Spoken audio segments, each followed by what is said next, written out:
Salam, salam sejahtera, saudara yang dikasihi Tuhan. Masih dalam pembacaan dan perenungan firman Tuhan pada hari ini, kita akan berdoa terlebih dahulu sebelum kita mendengarkan firman-Nya. Tuhan, terima kasih untuk kesempatan yang baik ini.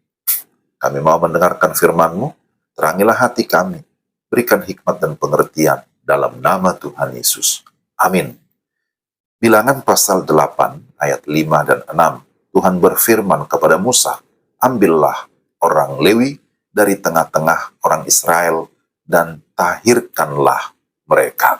Saudara yang dikasihi Tuhan, tema kita hari ini dipilih, disucikan, dan dipakai untuk kemuliaan Tuhan.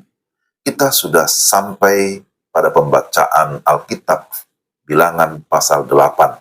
Saya berharap Bapak Ibu masih tetap mengikuti pembacaan firman Tuhan secara berurutan tiap-tiap hari. Bilangan pasal 8 berbicara tentang penyucian orang Lewi untuk pelayanan di kemah suci. Dari pasal ini kita belajar bahwa ketika Tuhan memanggil seseorang untuk melayani Dia juga menyucikan dan mempersiapkannya. Hal ini juga berlaku bagi kita sebagai umat percaya. Ada 3 hal yang ingin kita lihat. Pertama, Tuhan memilih. Dalam Bilangan 8 ayat 5-6, sebagaimana kita sudah baca tadi, Tuhan berfirman kepada Musa, ambillah orang Lewi dari tengah-tengah orang Israel dan tahirkanlah mereka. Dalam bagian ini, Tuhan memilih suku Lewi untuk melayani di kemah suci, menggantikan semua anak sulung Israel. Tuhan memiliki rencana khusus bagi mereka dalam pekerjaannya.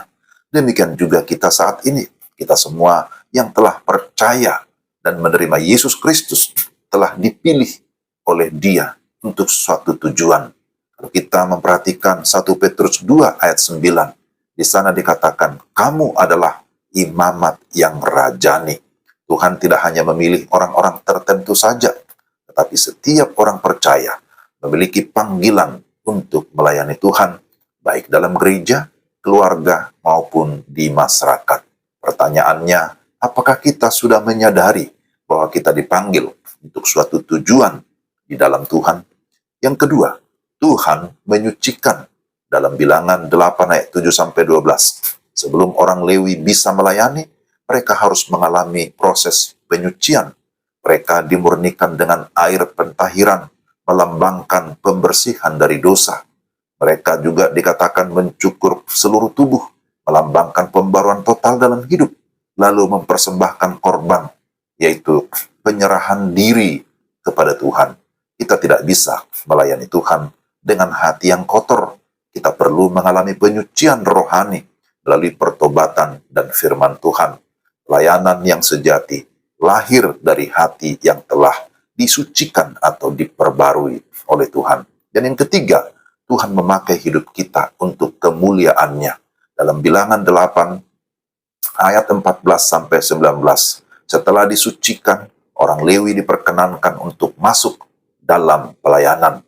Mereka menjadi persembahan khusus bagi Tuhan. Mereka menggantikan anak sulung Israel dan menjadi alat Tuhan dalam ibadah umat-Nya. Setelah dipilih dan disucikan, maka kita harus bersedia dipakai oleh Tuhan. Hidup kita bukan lagi milik kita sendiri, tetapi menjadi milik Tuhan. Kita harus mempersembahkan hidup kita sebagai persembahan yang hidup, yang kudus, dan yang berkenan kepada Allah. Sebagaimana Roma 12 ayat 1. Tuhan mau memakai kita, bukan karena kita hebat, tetapi karena anugerah-Nya. Apakah kita sudah bersedia dipakai oleh Tuhan untuk pekerjaan Tuhan yang mulia? Ketika orang Lewi menaati perintah Tuhan, mereka menjadi berkat bagi seluruh bangsa Israel. Tuhan memakai mereka untuk menjaga kemurnian ibadah kepada Tuhan.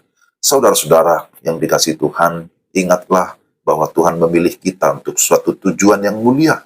Tuhan menyucikan kita sebelum kita melayaninya. Tuhan ingin memakai kita untuk menjadi berkat bagi banyak orang.